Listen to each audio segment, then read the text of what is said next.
글로벌 자동차 산업에 지각 변동이 일어나고 있습니다. 테슬라 등 신진 자동차 회사에 밀려 맥을 못 추던 글로벌 자동차 회사들이 이 신형 전기차를 출시하며 반격에 나섰는데요. 매년 수백만 대를 생산하는 자동차 업계 공룡들이 이제 공격적으로 전기차 전략을 발표하면서 새로운 국면을 맞고 있습니다. 관련한 내용은 권순우 기자와 함께 이야기 나눠보도록 하겠습니다. 폭스바겐 얘기부터 시작해볼까요? 파워데이 이후에 폭스바겐 주가는 올랐고 국내 2차 전지 업체들의 주가는 떨어졌습니다. 많이 빠졌어요. 시장에서는 어떻게 포인트를 두고 이 파워데이를 받는지 이것부터 한번 설명을 해주시죠. 그 폭스바겐이 지난 15일에 파워데이를 열고 이제 배터리 수급 계획 관련한 얘기를 했는데요.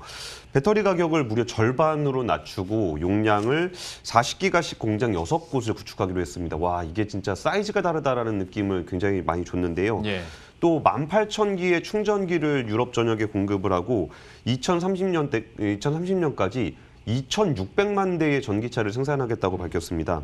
이게 뭐 자동차 회사들 일단 폭스바겐이 원래 한 1,000만 대 이상씩 차를 판매하는 회사잖아요. 이게 그러니까 이런 글로벌 자동차 회사들이 본격적으로 자동차를 생산한다고 할 때, 전기차를 생산한다고 할 때 어떤 계획이 나올 수 있는지를 보여줌으로써 시장에 굉장히 큰 충격을 줬습니다.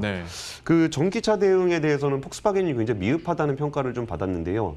연간 1,000만 대 이상 팔던 그 폭스바겐이 시가총액이 한 100조 원 정도밖에 안 됐습니다. 테슬라가 800조 원이라는 거에 비하면 굉장히 작은 수준이고 중국의 전기차 회사 니오에 비해서도 밀리는 굴욕을 겪었습니다.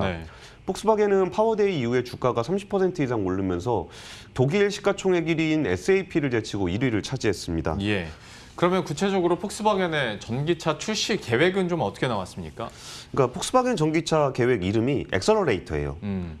가속화, 너무 느렸다라는 부분들인데 이게 일단은 폭스바겐은 올해 한 해 동안 작년보다 2배 넘는 전기차를 판매를 하겠다고 밝혔습니다.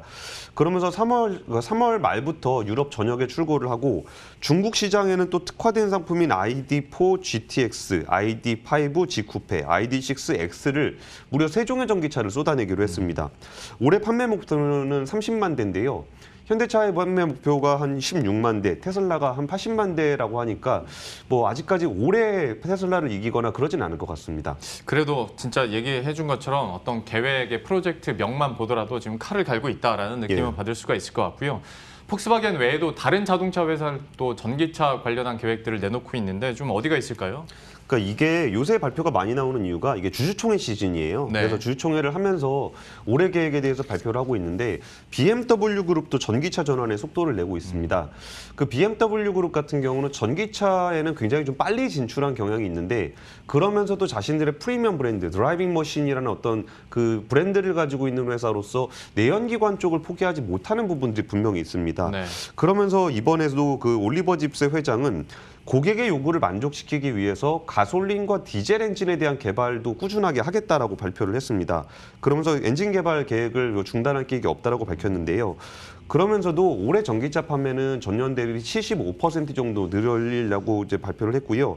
2023년까지 13종의 전기차를 출시를 하고 누적 판매 기준으로는 2025년까지 200만 대 이상을 달성하겠다고 계획을 밝혔습니다. 그게 뭐 폭스바겐에 비하면 그 대수 자체가 많지는 않은데 이게 원래 BMW가 프리미엄 브랜드다 보니까 판매량 자체가 굉장히 많은 회사는 아닙니다. 그러면서 고성능 그리고 프리미엄 브랜드를 유지를 하겠다는 건데 그러면서 2025년부터는 뉴클래스라는 어떤 브랜드 제품군을 출시를 하는데 이 뉴클래스 같은 경우는 IT 플랫폼, 전기 플랫폼을 갖춰서 그 현지에 맞춤형으로 좀 제공을 하겠다고 밝혔습니다. 그리고 이제 언제부턴가 전기차 얘기를 하다 보면 중국 업체들을 빼놓을 수가 없습니다. 중국의 전기차 업체들의 계획들은 어떻습니까? 사실 중국 입장에서는 사실 물 들어온 거거든요. 원래 전기차, 그러니까 내연기관이 잘 안 될 것 같으니까 전기차로 먼저 진출을 했던 게 중국 시장입니다. 그러면서 중국 최대 민영 자동차 회사인 지리자동차가 5조 원을 투자를 해서 자체 배터리 공장을 만들겠다고 밝혔습니다. 이 배터리 공장에서는 연간 42기가와트시를 생산해낼 예정인데요. 제리는 페러시스 에너지와 합작사를 만들고 여기서 생산된 배터리는 지리 계열의 자동차 회사들에 공급될 예정입니다. 그러면서 중국 포털 1위인 바이두와 합작을 해서 자율주행 전기차를 만들기로 했고요. 애플의 아이폰을 만드는 폭스콘과도 합작을 만들어서 자율주행 전기차를 생산해주는 공장을 만들기로 했습니다.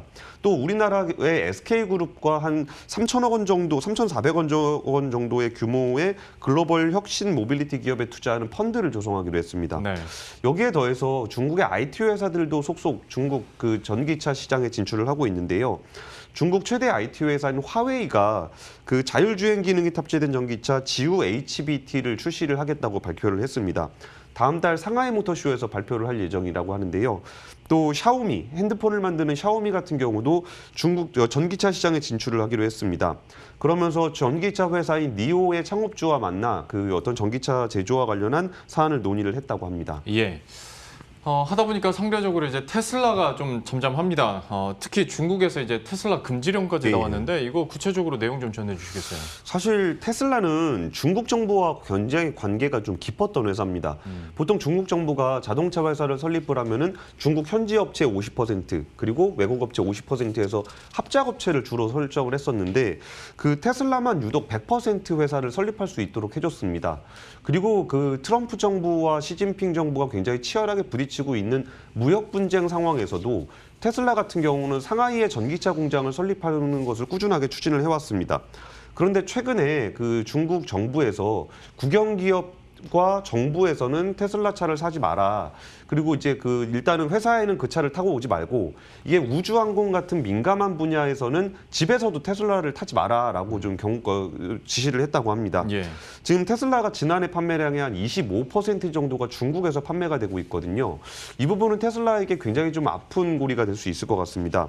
일단 테슬라 전기차를 타지 말라 그랬던 이유는 테슬라가 카메라나 센서를 이용해서 굉장히 다양한 차량용 데이터를 수집을 합니다. 이 부분이 중국 정부의 국가 안보에 위협이 될 수 있다라는 경고를 하고 있는 건데요. 이게 그 테슬라 같은 경우에 일론 머스크 CEO가 만약에 우리가 스파이 짓을 했다면 아예 우리가 사업을 접겠다라고 얘기할 정도로 좀 강경한 모습들을 보이고 있는데 지금 트럼프 정부에 이어서 바이든 행정부도 중국과의 각을 세우고 있기 때문에 이 문제가 어떻게 될지에 대해서 좀 불확실성이 좀 큰 상황입니다. 예. 미국 언론 같은 경우는 미국이 화웨이 같은 중국 회사에 때리기에 나섰기 때문에 중국 정부도 어떤 그 미국의 아픈 고리인 테슬라를 건든 거 아니냐라고 좀 해석을 하고 있습니다. 예. 이렇게 참 전기차 시장을 놓고 국가별로 그리고 업체별로 경쟁이 굉장히 빠르게 격화되고 있는 상황인데요. 때문에 이런 현상 속에서 국내 기업들의 상황도 한번 살펴봐야 될 것 같습니다. 그 앞에서 얘기한 것처럼 그 파워데이 이후에 예. 어떤 전기차 배터리의 내재와 자체 생산 뭐 이런 얘기들이 좀 많이 나오다 보니까 아무래도 국내 2차 전지 업체들에게는 악재가 될 수밖에 없는데 여기 예. 상황도 좀 분위기 전해주시겠어요? 사실 폭스바겐 파워데이 이후 한국 배터리 회사들의 주가가 지속적으로 약세를 보이고 있습니다. LG화학은 약 15% 정도가 하락을 했고요. SK이노베이션도 10% 내렸고 삼성 SDI 같은 경우도 한 6% 정도 하락을 했습니다. 김혜커님은 이 문제를 많이 보셨을 텐데 네. 좀 투자자들의 반응이나 방송할 때 좀 어떠세요? 이게 한국 배터리 회사들의 약세 관련해서? 이게 그러니까 지금 전문가들도 그렇고 시장도 그렇고 이게 당장 일어날 일은 아닌데 예. 향후에 갔을 때 이제 자체 생산을 한달지 내재화를 하다 보면 결국 2차 전지 업체들의 경쟁력도 떨어지고 가격도 좀 큰 폭으로 떨어지지 않겠냐. 이 이유 때문에 좀 전반적으로 좀 힘이 없게 빠지더라고요. 그러니까 이게 그 경쟁이 치열해지다 보니까 이런 문제들이 생겨날 거라고 좀 우려를 하는 것 같은데 네. 사실 BMW 같은 경우는 직접 배터리를 생산하지 않는다고 했고 폭스바겐 같은 경우가 자체 생산을 한다고 그랬습니다. 여기 차이가 있는 게 폭스바겐은 앞서 설명드렸던 것처럼 세계에서 전기차 자동차를 제일 많이 파는 회사입니다. 그러다 보니까 대량 생산이 굉장히 중요하게 되고 규모의 경제를 일으키는 게 굉장히 중요합니다. 반면에 BMW 같은 경우는 프리미엄 차를 만드는 회사이기 때문에 배터리를 굳이 자체 생산을 해서 규모의 경제를 일으킬 필요까지는 없을 것 같습니다. 이런 점을 보면은 이 자동차 회사들의 그러니까 지금의 어떤 현황에 따라서 배터리를 자체 생산할 것인지 아니면은 외부에서 사올 것인지에 대해서 좀 갈라지는 것 같습니다. 네. 그 글로벌 전기차 시장이 굉장히 급격하게 성장하고 있다는 걸 그러니까 감안을 하면은 이렇게 자체 생산을 하는 업체들이 나온다고 해서 지금 그 전 세계적으로 가장 경쟁력 있는 한국의 배터리 회사들의 성장성이 둔화될 수는 있지만 뭐 성장성이 꺾이거나 그럴 것 같지는 않습니다. 예. 이에 더해서 폭스바겐이 노스볼트를 통해서 전기차 배터리를 생산을 하기로 했는데 사실 그 노스볼트는 아직까지 배터리를 직접 생산을 해본 적은 없는 회사입니다. 이런 회사가 지금 수십 년 동안 배터리를 만들었던 회사보다 가격을 더 절반으로 낮추고 훨씬 더 많은 용량의 배터리를 생산한다는 게 과연 이 물량을 다 감당할 수 있을지에 대한 불확실성은 굉장히 큰 상황입니다. 그래서 글로벌 자동차 회사들이 본격적으로 자동차를 만들어내기 시작하면 지금 차량용 반도체가 지금 전기차가 만들어지기 시작하면서 쇼티지가 나고 있잖아요. 네. 그런 것처럼 배터리 생산에 차질을 빚을 경우에 글로벌 자동차 회사들의 전기차 생산에 차질을 빚을 수 있을 거라는 전망도 좀 나오고 있습니다. 일단 국내 업체들 같은 경우에는 현대차가 아이오닉 5를 좀 출시를 하면서 초기 반응이 굉장히 좋은 상황이고요. 또 배터리 생산 경험이 많은 그 국내 업체들한테 조달을 받기 때문에 여기서 생산 차질을 빚을 것 같지는 않습니다. 또 하반기가 되면은 기아차의 EV6가 출시가 되는데 여기서도 이제 본격적으로 해외 판매가 이루어지게 되면은 해외 시장에서의 경쟁력을 확인하면서 이제 달라진 경쟁 환경 속에서 우리나라 회사들이 어떤 경쟁력을 보여줄지는 함께 뭐 매달 지날 때마다 확인을 해보면서 접근하실 필요가 있을 것 같습니다. 예. 지금까지 권순우 기자와 함께했습니다. 잘 들었습니다. 예, 감사합니다.